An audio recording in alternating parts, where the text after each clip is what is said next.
Assalamualaikum warahmatullahi wabarakatuh. Perkenalkan, nama saya Mahendra, saya mahasiswa dari Universitas Primagraha dengan NIM 221926. Baik, di video kali ini saya akan menjelaskan beberapa materi tentang komunikasi bisnis, yaitu yang pertama, pengertian komunikasi bisnis, dan yang kedua, unsur-unsur komunikasi bisnis, dan yang ketiga, cara melakukan ide komunikasi melalui organisasi, dan keempat, etika komunikasi bisnis melalui teknologi, dan yang kelima, model cakupan komunikasi, dan yang keenam, tujuan komunikasi bisnis, 7, komunikasi dalam organisasi, dan ke-8 terakhir, jenis-jenis komunikasi. Baik, untuk mempersingkat waktu, mari kita jelaskan materi yang pertama, yaitu tentang pengertian komunikasi bisnis. Pengertian komunikasi bisnis adalah suatu proses penyampaian atau informasi dari suatu pihak ke pihak yang lain dengan tujuan tercapainya persepsi atau pengertian yang sama. Menurut para ahli pengertian komunikasi bisnis juga biasanya selalu menekankan bagaimana pentingnya sebuah komunikasi antar anggota organisasi untuk menekankan segala kemungkinan kesalahpahaman yang bisa saja terjadi. Berikut adalah beberapa definisi serta penjelasan mengenai komunikasi menurut beberapa ahli. Yang pertama, menurut Himstreet dan Batty, komunikasi adalah suatu proses pertukaran informasi antar individu melalui suatu sistem yang biasa atau lazim, baik dengan simbol-simbol, sinyal-sinyal maupun perilaku atau tindakan. Dan yang kedua, menurut Theodorsson dan Dedorsson, komunikasi adalah penyebab informasi, ide-ide sebagai sikap atau emosi dari seseorang kepada orang lain, terutama melalui simbol-simbol. Dan yang terakhir, menurut Charles Holley, komunikasi berarti suatu mekanisme hubungan antara manusia dilakukan dengan mengartikan simbol secara lisan dan membacanya melalui ruang dan menyimpan dalam waktu. Dan yang kedua, ada unsur-unsur komunikasi. Beberapa unsur komunikasi yaitu yang pertama, komunikator. Komunikator yaitu memberi berita yang dalam hal ini adalah orang yang membicarakan, pengirim berita atau orang yang memberitakan. Dan yang kedua, menyampaikan berita dalam hal ini dapat dilakukan dengan cara mengatakan, mengirim, atau menyiarkan. Dan yang ketiga, komunikan atau komunikat, yaitu orang yang dituju pihak penjawab atau para pengunjung, dengan kata lain orang yang menerima berita. Dan yang terakhir, tanggapan atau reaksi atau respon dalam bentuk jawaban atau reaksi.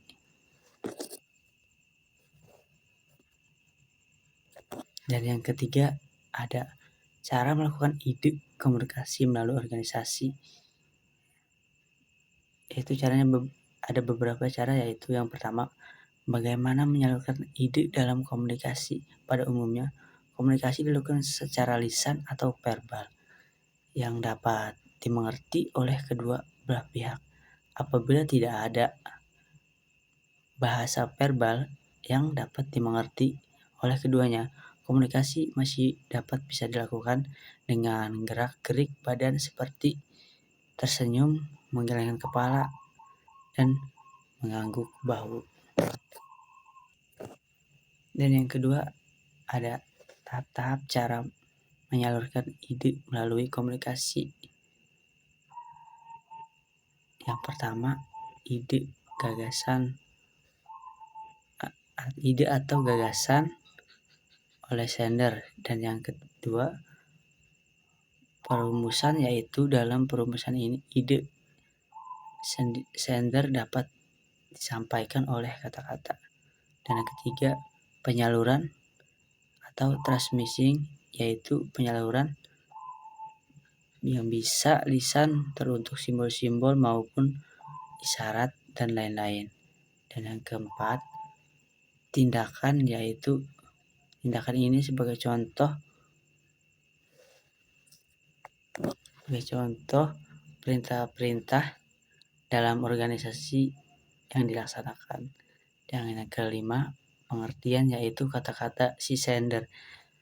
Dalam perumusan tadi jadikan ide oleh si penerima, dan yang terakhir penerima, yaitu ide atau informasi ini diterima oleh penangkap berita atau receiver. Dan adapun yang keempat, yaitu etika komunikasi bisnis melalui teknologi. Etika komunikasi bisnis melalui teknologi adalah sebuah sistem peralatan perangkat keras yang dibuat karena ada kendala dari segi ekonomi, sosial, politik yang digunakan untuk mengatasi, mempermudah, dan meningkatkan indera pendengar dari melihat, untuk digunakan untuk mengumpulkan, memproses, dan bertukar informasi. Teknologi komunikasi adalah suatu sistem yang dilakukan oleh masyarakat modern untuk saling berhubungan satu dengan yang lain untuk melakukan pertukaran pesan lewat panca indera sebagaimana fungsi komunikasi dalam manajemen logistik. Adapun peran teknologi informasi melalui internet di dalam komunikasi bisnis. Adapun peranan dari penggunaan media sosial di dalam komunikasi bisnis menurut Sitepu 2018 diantaranya adalah itu pembangun jaringan. Perkembangan teknologi media sosial di Indonesia berlangsung dengan sangat cepat. Begitu juga pertumbuhan ekonomi dan bisnis juga meningkat setiap tahunnya. Ketika pembisnis sudah mulai memiliki bisnis yang berkembang, tentu sangat diperlukan jaringan yang luas untuk mengembangkan bisnisnya itu. Disinilah peran dan penggunaan teknologi dan media sosial dibutuhkan. Media sosial yang cepat dan mudah digunakan untuk berkomunikasi dengan siapa saja tentunya akan semakin membuat komunikasi dapat dilaksanakan dengan lebih intens. Ketika komunikasi dijalankan dengan intens, tentunya jaringan yang dibangun akan memiliki kekuatan yang cukup untuk memperbesar area bisnis. Dan adapun menerima informasi dari konsumen. Pengaruh budaya dalam komunikasi bisnis tentunya tidak bisa dilepaskan begitu saja. Karena budaya juga memiliki suatu ikatan di dalam diri konsumen untuk menentukan barang atau produk yang akan digunakan. Misalnya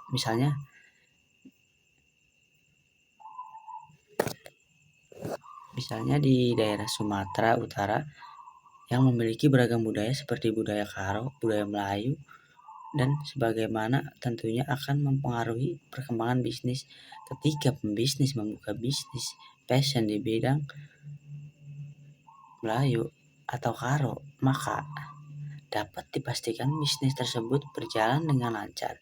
Disinilah penggunaan teknologi dan media sosial dilibatkan untuk menerima informasi mengenai budaya, kesukaan, keinginan, dan berbagai informasi lain dari konsumen. Contohnya penggunaan seperti membuat jejak pendapat pada suatu aplikasi medsos atau teknologi.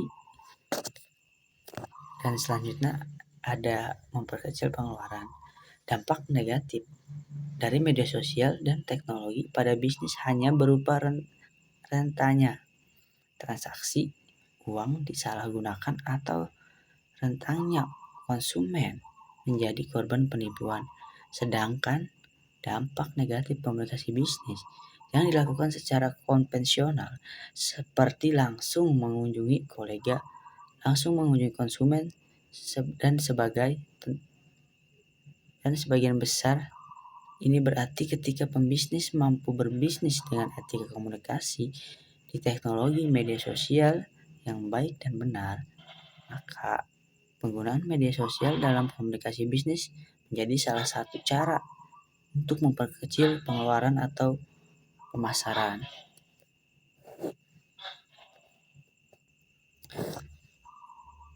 Dan ada juga penyebaran informasi lebih cepat.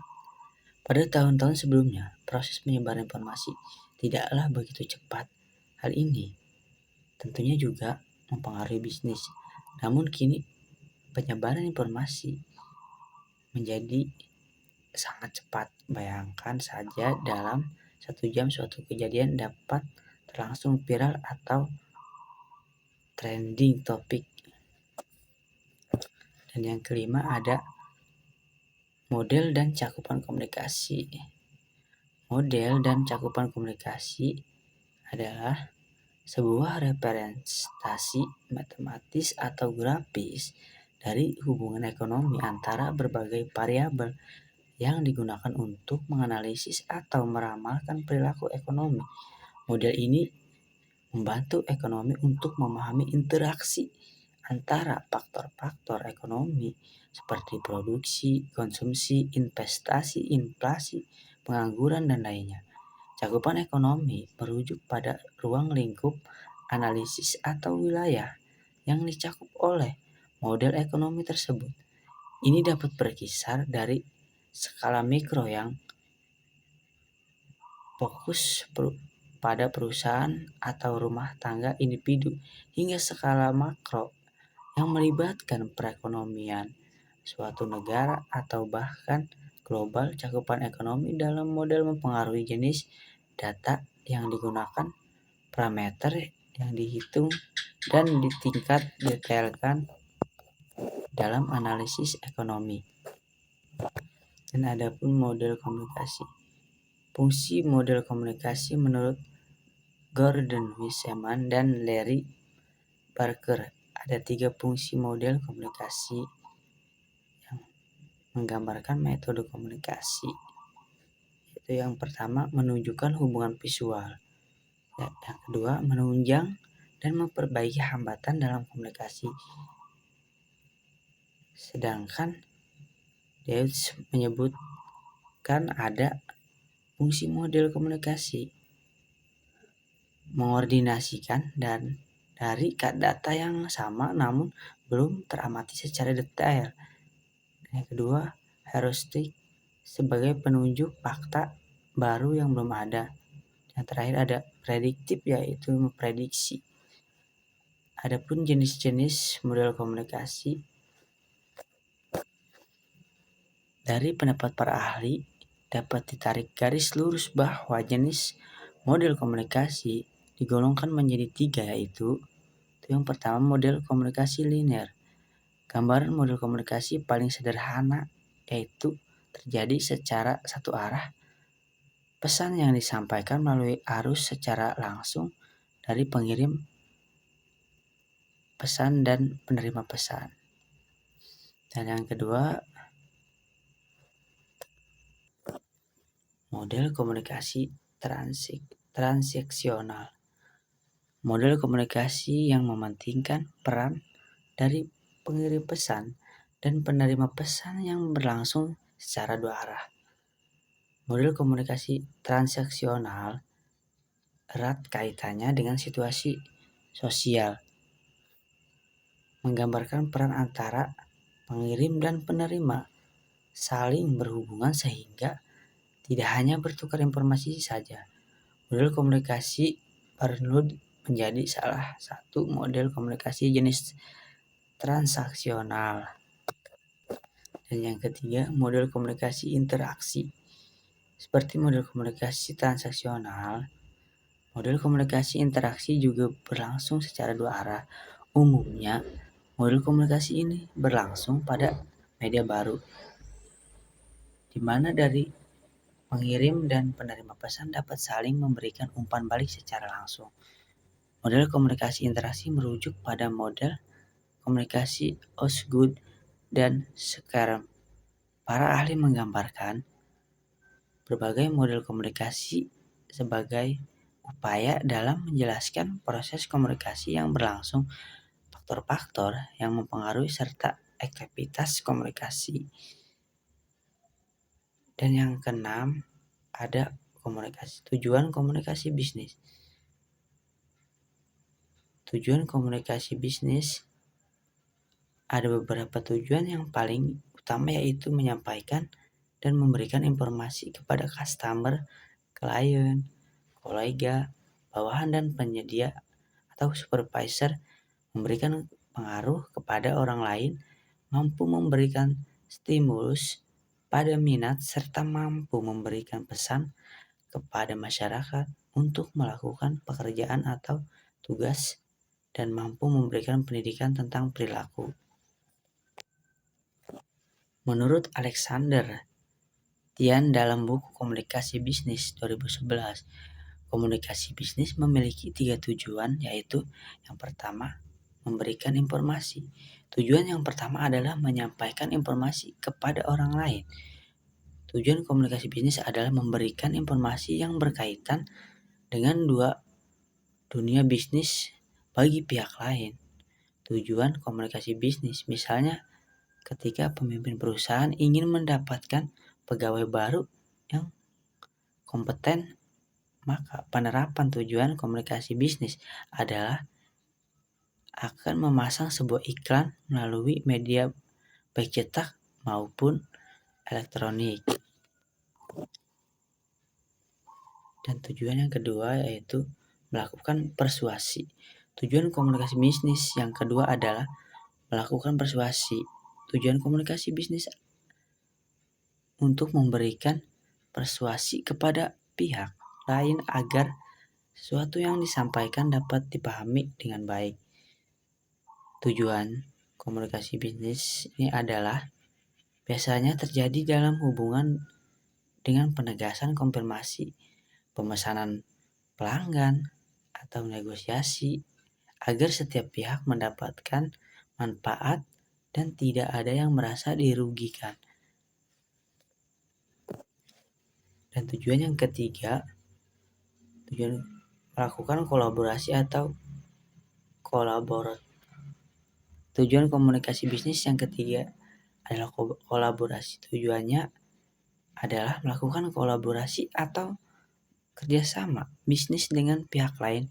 Bila tujuan komunikasi bisnis bisa berjalan dengan baik, maka aktivitas bisnis akan berjalan dengan baik pula. Untuk mencapai tujuan komunikasi bisnis beruntung, ada teknologi yang berkembang saat ini bisa mendukungnya. Keberadaan kemajuan tersebut dapat membantu mempererat tujuan komunikasi bisnis dalam melakukan kerjasama bisnis. Dan ada pun tujuan komunikasi umum. Tujuan komunikasi bisnis secara umum adalah mendukung tujuan bisnis agar bisnis menjadi lebih efektif dan efisien, juga membantu memperbaiki pengelolaan bisnis sehingga tujuan perusahaan akan tercapai. Dan yang ketujuh ada komunikasi dalam organisasi. Teori tentang pengertian komunikasi organisasi mencakup beberapa pandangan yang berbeda, tapi isinya adalah bahwa komunikasi organisasi adalah proses pertukaran informasi dan pesan dalam suatu organisasi. Beberapa teori yang relevan dalam konteks ini meliputi yang pertama, teori sistem komunikasi. Teori ini melihat organisasi sebagai sistem yang melibatkan berbagai elemen yang saling terkait, termasuk komunikasi. Komunikasi dianggap sebagai elemen kunci yang memungkinkan organisasi berfungsi dengan baik. Yang kedua, teori transmisi. Ini berfokus pada pengirim pesan dan penerima pesan. Teori ini menekankan pentingnya penyampaian pesan yang ideal atau yang jelas dan efisien dalam konteks organisasi. Dan yang ketiga, teori komunikasi simbolik. Teori ini menekankan pentingnya simbol, makna, dan interpretasi dalam komunikasi organisasi. Itu mengaku bahwa pesan dalam organisasi seringkali memiliki makna yang lebih dalam dan kompleks. Dan yang keempat, teori pertukaran informasi. Teori ini menggambarkan komunikasi sebagai pertukaran informasi yang dilakukan untuk mencapai tujuan organisasi. Ini menekankan pentingnya proses komunikasi yang efektif dalam mencapai hasil yang diinginkan. Dan yang terakhir, teori keterlibatan. Teori ini mencakup gagasan bahwa keterlibatan karyawan dalam komunikasi organisasi dapat mempengaruhi motivasi, produktivitas, dan loyalitas mereka terhadap organisasi.